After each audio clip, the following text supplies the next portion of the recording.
Okay, it's 4 o'clock, so I'm going to start now. Hello, everyone. Thank you for registering and attending our workshop webinar on behalf of the Free Health Pre-Law Advising Center, also known as PAC. We would like to welcome you all to today's session, The Gap Year. My name is Tama, and I will be your host today alongside my coworker, Marielle, who will be co-hosting for this session. We will also be having Sina assisting with technical issues. But before we jump in, we do have a few housekeeping items we'd like to discuss. So if you have a question during the presentation, please ensure that you are using the chat or Q&A feature on the bottom bar of your Zoom application. But I believe the chat feature may be turned off, so just use the Q&A feature. Our techie Sina will be helping to monitor our feed as we go along with the session. This event will be recorded, but attendee information will be kept confidential. And finally, a copy of this presentation and recording will be made available to you within a day or two after the conclusion of this session. So, here is our agenda for today. So there are only a few things listed, but the majority of today's webinar will be the overview. The overview will consist of information about the gap year, some suggestions, resources available, and more. The presentation given by Marielle and I will be around 30 minutes long, followed by an allotted guest speaker and Q&A time. However, if we just so happen to notice a question in the chat, we may address things right then and there. Okay, so first things first, what is a gap year? Well, according to Wikipedia, a gap year, also known as a sabbatical year, is a period of time when students take a break from their studies, usually after completing high school or before beginning graduate school. This is a pretty good definition, but it doesn't stress the impact a gap year can actually have, which is why we're having this webinar. So old school thinking of gap year, maybe that it's a bad thing. I know my parents definitely did not like the idea at first. However, some stigmas about a gap year is that the person will lose focus and never get back to their goals, but that's not true at all. So because now it is very common and often encouraged to take a gap year. In other words, many people who intend on going to professional schools and those that are accepted into professional schools take a gap year. Let me just check the chat real quick. Sorry, okay. So some people already know that they want to take a gap year between undergrad and professional school. Others end up taking a gap year unintentionally. And this unintentional gap year can happen for many reasons, including the unfortunate reality of not being accepted to their professional school immediately, financial reasons, professional reasons, a last-minute decision, etc. This slide is titled "Why Take a Gap Year?" but it's also about what can be done during the gap year, whether it be intentional or unintentional. Because you never know, and it's always a great thing to know what your options are. So why you might want to take a gap year is that you might want to improve your application, such as gaining more experiences and strengthening your GPA and your entrance exam scores. It is also a great time to prepare for professional schools. Again, you can do this by taking or even retaking entrance exams, obtaining a master's degree, or doing a post-bac program. And you could also do something that interests you, such as research experience, studying abroad, and internships. We will kind of go over some of these topics in the next few slides. So yeah, we will go more into some of these topics, but this is a pretty comprehensive list of suggestions that one could do to improve and increase the amount of experiences they have. Just like academics, experiences play a large role in the application process. Therefore, strengthening the quality of your experiences can improve your applications. So, under community service, which we will go into later, there are health-related and non-health-related community service opportunities. It also gives you the opportunity to build relationships. Research experience will allow you to research something that interests you and also build connections with fellow peers, maybe superiors for a letter of recommendation later on. And following up with that thought is shadowing, which allows individuals to explore potential career paths and again, build those connections with healthcare professionals, as many schools will require a letter of recommendation from healthcare professionals. And it's also really great to get your feet wet in the area that you're interested in before you fully commit. There's also education-based opportunities, such as taking post-baccalaureate classes, and there's also post-bac programs. Under this category, we also have graduate school, such as pursuing a master's degree. You can also partake in professional school application activities, such as entrance exam preparation. For example, in a previous webinar, we discussed how there is the GRE prep course offered by UH Manoa. And then last but not least is also employment and internships. So the perks of this is that it will enhance your resume. You can also earn money to help you pay for school. And you'll also gain exposure and experience. And it doesn't have to necessarily be medical, because even just working in retail will teach you a lot of people skills that is necessary. And schools do look for those personality and attributes in their candidates. So if you would like to see specific opportunities that PAC recognizes, you can go on our website and under helpful resources, find this tab as the experience and opportunities tab over there. Or when you receive this presentation, you can click on the link that is embedded in the slide.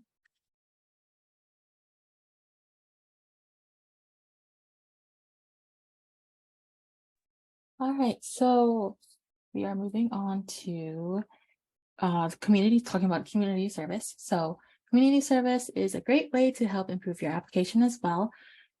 So you may do clinical community service, which can include volunteering at a hospital. Clinical community service activities are important because they help you gain a better idea of working in a clinical setting. But keep in mind, health professional schools aren't only interested in clinical related activities, which is why it's great to find a balance with your non-community service hours. And it's a great way to show the admissions committees that you have interests and passions outside of the healthcare field, and that you're committed to helping your community outside of clinical work. And next would be research. So this is another great way to spend your gap year. Research experience is a great way to develop and improve your skills in problem solving, and it's also a good way to broaden your career interests because the healthcare field is always changing and advancing. So if you're not sure where to get started on your research experiences, you can always ask your professors or even your TAs to see if they have any interesting projects that they're working on. So currently I'm not taking a gap year, but I was introduced to my principal investigator by one of my professors. And so I'm currently doing research at the Institute of Biogenesis Research, which I didn't know existed until my professor introduced me to my principal investigator. So it doesn't hurt to ask your professors. And then you also have other opportunities such as summer research internships. There's the Hawaii Pacific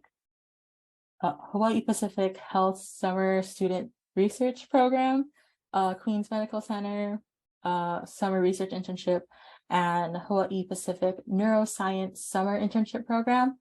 And there's also great tools for acquiring your experience in research, such as INBRE, which stands for the Idea Networks of Biomedical Research Excellence. And then there's also Europe, which can help fund your research projects, Europe standing for Undergraduate Research Opportunities Program. Yeah. And then there's the shadowing. Yes.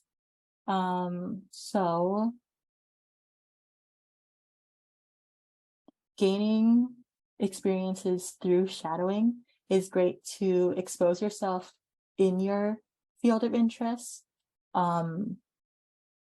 It's important to know what you're going to do in the day-to-day life of that health professional that you're interested in. And sometimes you'll find that there's certain aspects of the career that you don't like, aspects that you will like, and etc. It's also a great way to know the work environment and if that work environment is good for you. And you're going to be able to create a relationship with the healthcare professional that you shadow. And as Tama mentioned before, you may also get letters of recommendations from them. And yeah, letters of recommendation. That's something to keep in mind. Some other experiences that you want to consider is medical scribing with Scribe America, for example. And you can also enroll in one of KCC's health programs, such as their EMT, CNA, or OTA programs that give you more hands-on experiences. Yeah. And then entrance exams is a big one to consider.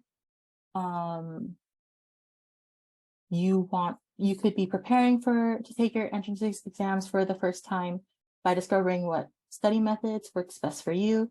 So for example, do you prefer to study alone or in a group?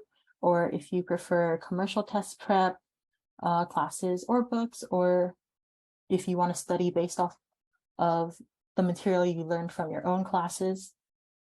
And it's really hard to prepare for these exams, so it's best to take that time to do so. And if you're looking to retake your exams during your gap period year,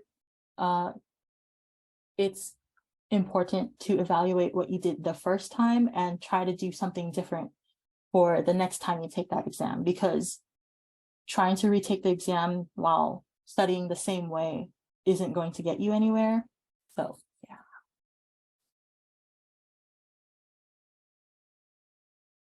Okay.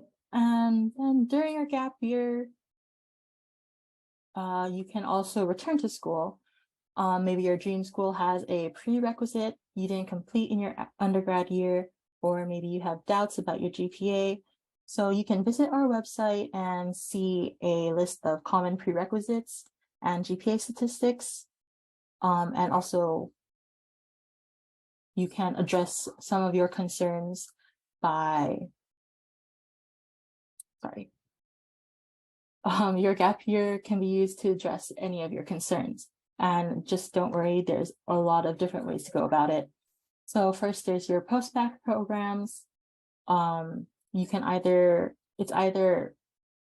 as an unclassified student or through a post-bac program. A post-bac program is structured and has certain courses that you are required to complete. And after you complete it, you may or may not get a certificate. And as a post-bac unclassified student, you're free to take any and all of the classes that you may need. However, with those options, you'll have to pay the graduate level tuition, which is unfortunately more than undergraduate. And then your other option is the special master's programs, or SMPs. And through these programs, you are able to build up your master's school GPA, and it shows your prospective schools that you are capable of handling graduate level courses. So a good SMP program to consider is the Cell and Molecular Biology program, and it gives you the opportunity to do research with JAPS. So like I said earlier, there's a lot of programs available and you can find ones that may pique your interest. So just keep in mind that many of these programs will have different requirements. So it's important to do research on what they may require from you and which one fits you the best. So a lot of people come to PAC and create a 4-year plan, but it is a little it's a little nerve-wracking to talk about having a gap year, but here we'll illustrate some how the gap year will affect your timeline. So talking about the no gap year, you're going to usually submit your primary and secondary applications the summer before your senior year, and then you're going to interview in the fall, and then you'll graduate and decide which school you're going to in the spring, and then enter right after you graduate. And then if you're looking at taking one gap year, you're just going to move all of that by 1 year. You're going to submit your primary and secondary applications the summer after you graduate, and then you're going to go through interviews and decisions right after that. And then if you want to take 2 gap years, you're going to move that by 1 year. You'll submit your applications the year after you graduate, and then also enter professional school 2 years after you graduate. And these are just some examples. Of course, you can take multiple gap years if you want.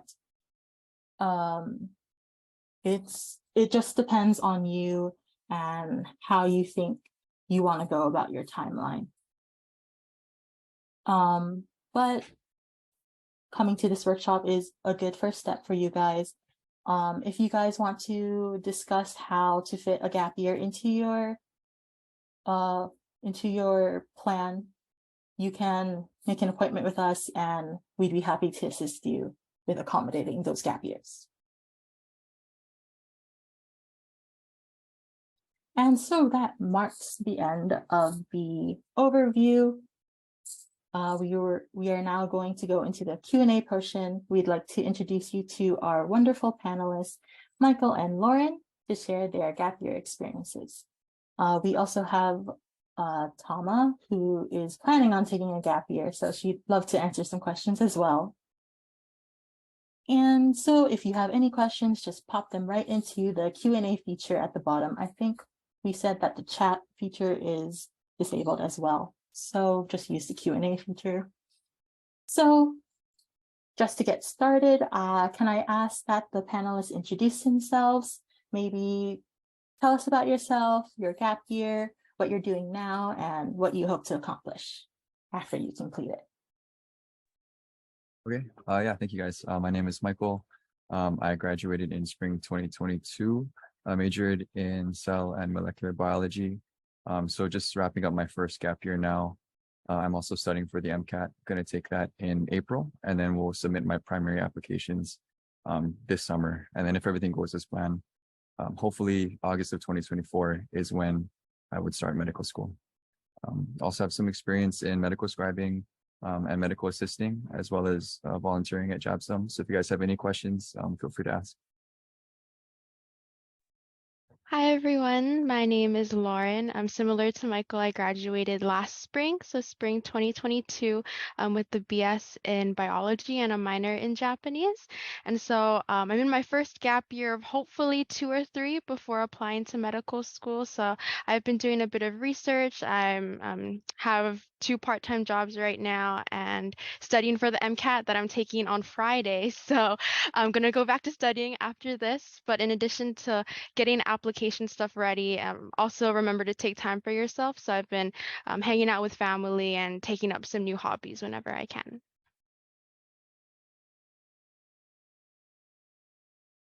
Hey, it's really great to see you guys here. We're just gonna give it a little bit for questions to come in, because none have come in so far.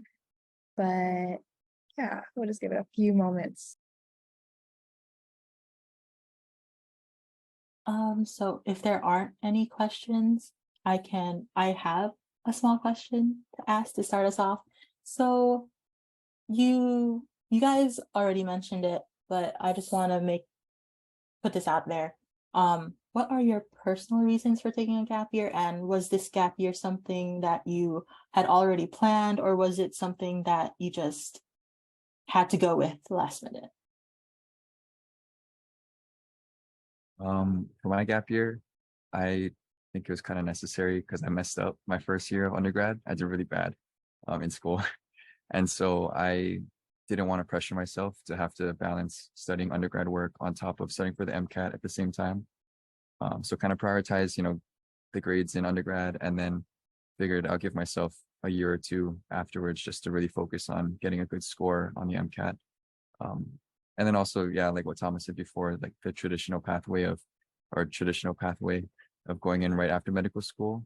That really wasn't ideal for me just after looking at everything. So I kind of took a step back and realized that that's what I had to do.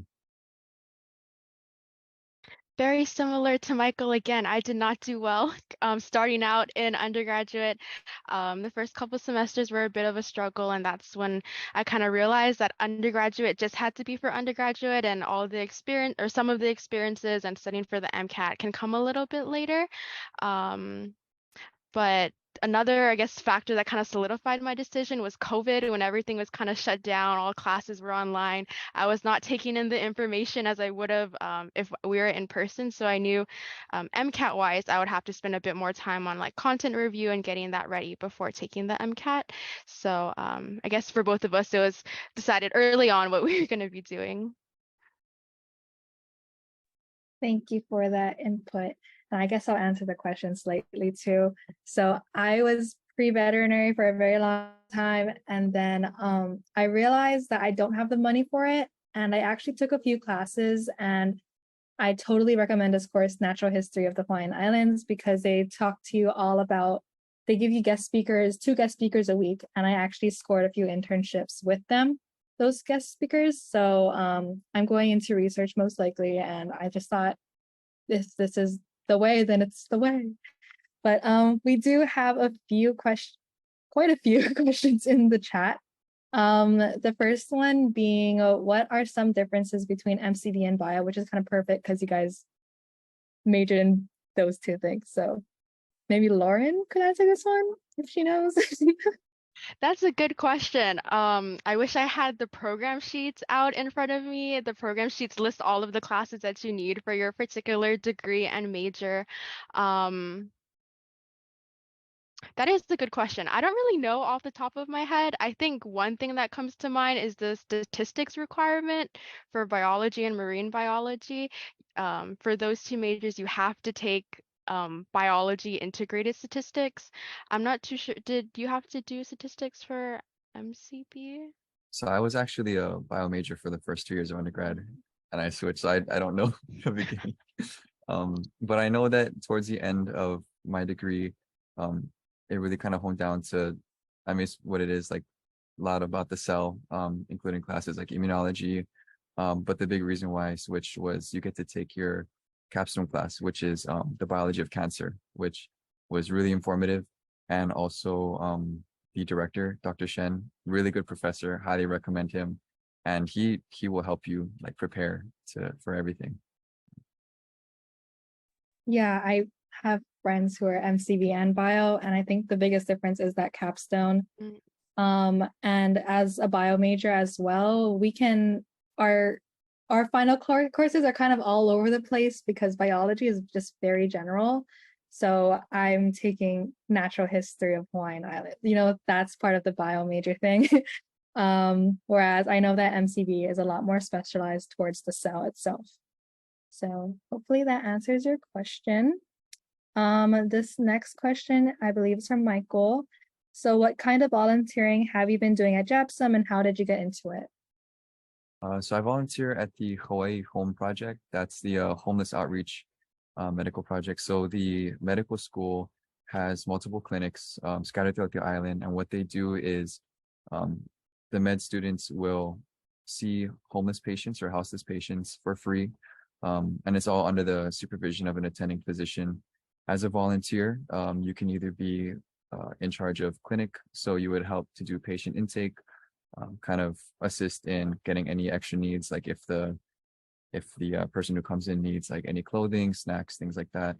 And then they're starting to branch out more with patient advocacy, which includes things like a little bit of social work, like helping to get placements into shelters, learning about different insurances, applying for Medicaid, things like that, just to help them out.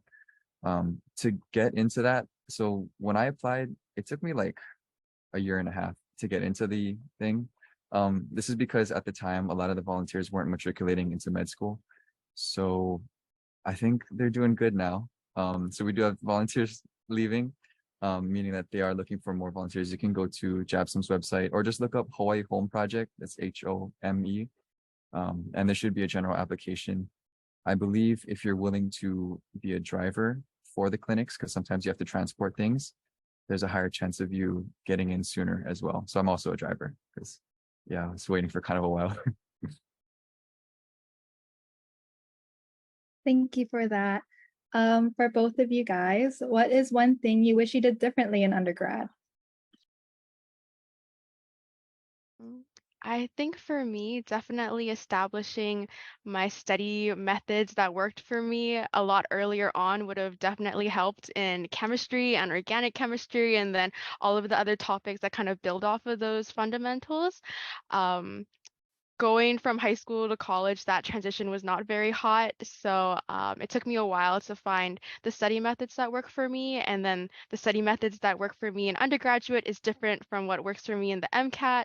So definitely kind of finding yourself and what works best for you in academics was something that I wish I did differently.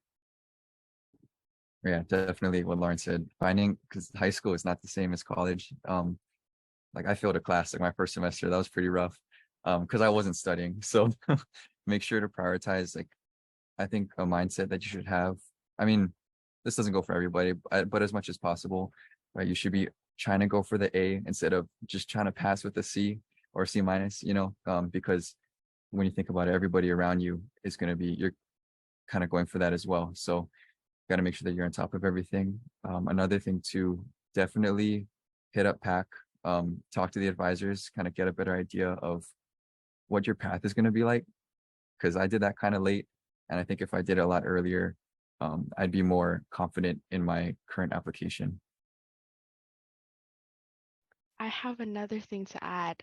You reminded me of it, Michael, but PAC, we do have an early assurance program for osteopathic medicine. So you can essentially apply as like a freshman or sophomore in college, and if you keep your GPA high enough, then you get a spot in that class when you graduate from undergraduate. So I really wish I had known that. I would have applied and then maybe could have gotten a spot waiting for me, but definitely if you're a freshman or sophomore, talk to PAC and learn more about that program because having a seat waiting for you and that kind of takes a lot of stress off of your shoulders during undergraduate. Yeah, and with that program, you may not even have to take the MCAT. So yeah. Next question. How would you guys decide when, or how did you guys decide when to apply? And what made you feel like your application is ready? That's a good question. I feel like deciding when is the right time. At some point, you just have to do it. I feel like you're not gonna, if you don't do it at some point, then it's just never gonna happen. For me, though, I wanted to make sure that I had some of the core things like clinic experience, volunteering, decent GPA, and then of course the MCAT is kind of like the big chunk. Um, Something that I don't have is research experience. So if you guys are still in undergrad, still in your first couple years, definitely try to talk to your professors too, see if they have any opportunities, because that's something that I didn't take advantage of. And so I will be applying without any research experience, which according to one of the advisors, like a majority of students who apply to medical school do have that. So trying to make sure you kind of check everything off the list and then kind of help you when to apply. Very similar. I did not have some important aspects of my application, like direct patient contact and research, until maybe like my ending of my senior year in college. So I knew that I wouldn't be applying anytime soon. And for me, my application, which cycle I'm going to be applying in, is still kind of any way the wind blows, sort of ideal, just whenever I feel ready. But of course, as Michael said, it's hard to really feel ready, especially when you're kind of making that really big leap, and it's a big financial leap as well, because applications do kind of cost a bit out of your pocket.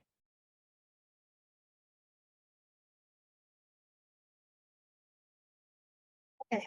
How did you guys find experience, and how do you keep track of all your hours experience? Any details you keep written down. So I'll give you guys a little talking break for like a minute. So again, I found my experience by talking to my professors. I also think that that's for my internships and stuff like that. But I also think that this work experience as PAC is a really great opportunity. And we likely will be hiring again, just letting you know, because we get to talk to all these healthcare professionals. We learn so much about the campus and programs, such as that early acceptance program. If I were medicine and I was looking to that, I definitely would have done that one. So jobs from SeaKey, which I'm not too sure if you're familiar with, campus-based jobs are really great because they go around your school semester schedule. They also pay pretty well. So SeaKey is a really great option, talking to professors and reading those emails that you get from your colleges. There are a few internships being offered right now for summer if you're part of the College of Nat Sci. So do you guys have any other advice or? Indeed. That's how I got my job as a medical assistant. I highly recommend it. Another thing, don't be afraid to ask like your own doctors or your family's doctors, because you never know. Worst thing they can do is say no. You can be like, hey, do you have any shadowing opportunities, or do you know anyone who's willing to take people? And worst case scenario, you just start again and you ask someone new. For my current medical assistant job, it's actually my grandparents' primary care physician that I work with. And with my first and only shadowing opportunity was with my dad's cardiologist. So the people that you could potentially be observing are a lot closer than you might actually think. So don't be afraid to take that leap. This next question is also directed at Michael. Could you please give more information about medical scribing? Sure, yeah. So I was a medical scribe from I think 2019 until about 2021. And that was through Scribe America. That's one of the bigger companies that uses medical scribes. At Queens, there's a Queens Scribes and Castle Scribes. Those are two different hospitals that will contract scribes. At Queens, though, we work in the ER or the emergency room. We are paired up with a physician or PA for the day. And pretty much what you do during your shift is you will go and see patients together. And while you see patients, as the doctor's performing their physical exam, you will be documenting pretty much everything that they say. And then when you go back to the little office area that you work at, you're going to be writing the medical charts, which is like the history of why they're there, what they found on the physical exam, and then assisting in other things, like if they need labs pulled up or imaging pulled up, then you could also assist in that.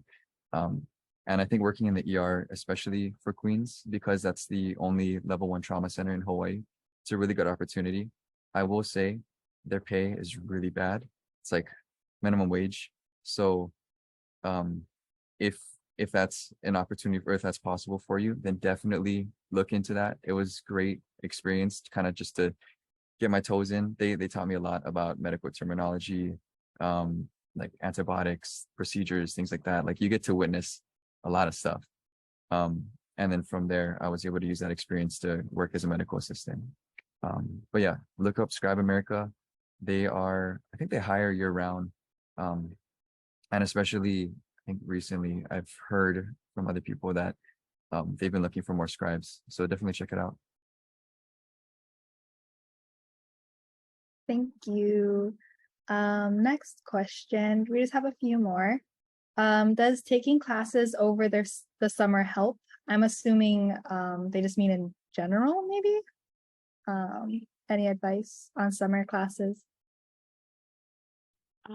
I personally have taken summer classes all throughout my 4 years of undergraduate, but it can be, I guess, compared to the school year, you do pay per credit during the summer, whereas in the school year, it's like if you're in-state tuition or out-of-state tuition, so the price might be a little bit different. So that's always something to consider. But I think for me, it really helps me. It allowed me to add a minor, my Japanese minor. If not, I would have been a bit bombarded with the classes, but we normally say 15 credits per semester to graduate on time, but taking summer classes definitely help. I know it's very popular for people to take OChem 1 and 2 during the summer. I took that during the semester and I didn't really like it that much, but during the summer you can really focus on just those two classes, even though it is a bit more condensed as far as time goes. I guess another summer class that I took was Bio 275, and that was really great during the summer. Allowed me to jumpstart my biochem a bit earlier in case I did want to take the MCAT a bit sooner, but I think overall summer school helps me personally.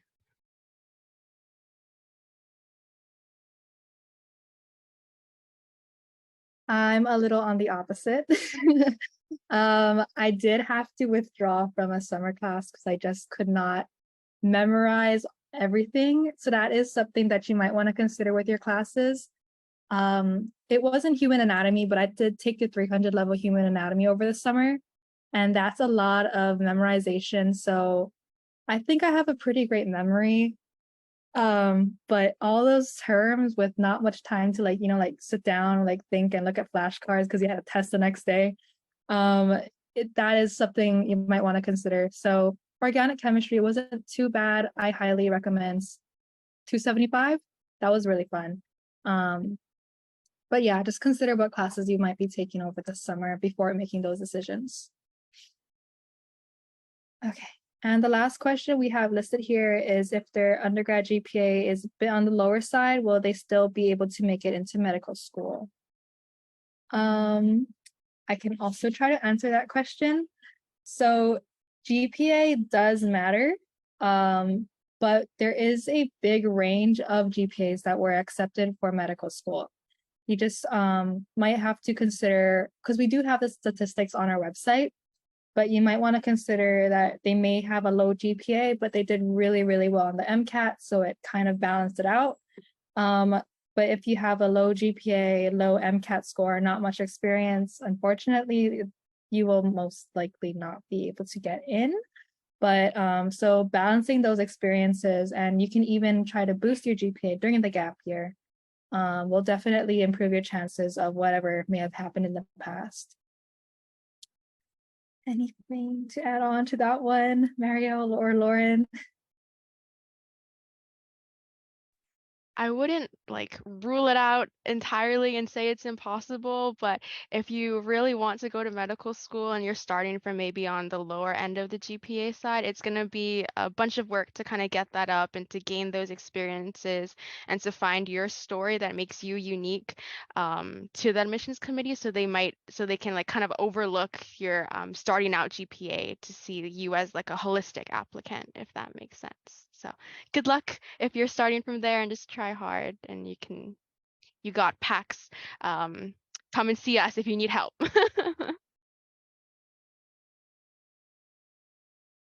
Okay, I think there are no more questions, but I'll give it like 1 minute just to see if there are any rolling last minute questions.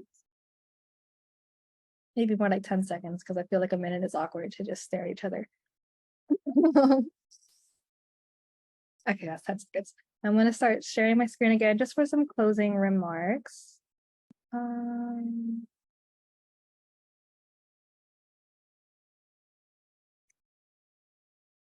Marielle, did you want to do this part? Yes, I shall do. Okay, so that was a great Q&A session, guys. Thank you to our panelists for taking some time out of their days to answer your questions. Unfortunately, this is our last workshop of the semester, but we do have, but if there's a workshop that you wanted to go to and you probably missed, you can always visit our website and find the slides and recordings from those workshops. We have most of them on there. So you can click on these links once we send out the email for that, and you can watch those recordings. We are also recording now, if you didn't know already. So that concludes the Gap Year Workshop. Thank you all again for attending, and thank you again to our panelists for sharing their experiences with us. Please fill out the workshop evaluation. We are putting the link into the chat, yes, and we will also share it via email. The feedback from this forum lets us know how we can improve and what workshops you'd like to see. Yeah. And we actually have one last question. I guess it can be the final question, the exit ticket. So are there any tips on time management? Because with a gap year, you are basically on your own kind of doing it. So any tips on time management? I guess with anything, during the gap year, you have a lot of time on your hands. But of course, you can't just be doing whatever you want. Trying to balance like a job on top of studying for the MCAT, on top of like volunteering or whatever you may be doing. It does involve some sacrifice. So just make sure, you know, like even though you feel like, oh, I just graduated, like I'm gonna go to DMBs on Wednesday, or I'm gonna go to like travel or whatever, you know, make sure that you don't overdo it just because it's during those times where there are going to be other students who are sacrificing that time to study. And so they're going to just get a little bit ahead of you. So make sure it's just a balance between everything. But I would say it is possible to manage everything so long as you do everything in moderation. I agree. And another thing I want to add is that Google Calendar is my best friend. I literally put everything on there, from when I'm going to wake up, when I'm going to take a nap, when I'm going to study, when I'm going to play video games with my friends. I have all that visualized down for me. So if you need to plan out your day like that, do whatever works for you. But Short-term goals also work. I found that really works for me. So I have been traveling a lot, but I'll put like, you have to do this by then before you travel. So then I had a really good GPA last semester, so I think I'm going to travel more. Yeah. I think that was the last question, I think. But thank you so much, everybody. And thank you again, Michael and Lauren, for being our guest speakers for today. And thank you, everybody else, for coming to our webinar. Bye-bye. Thank you.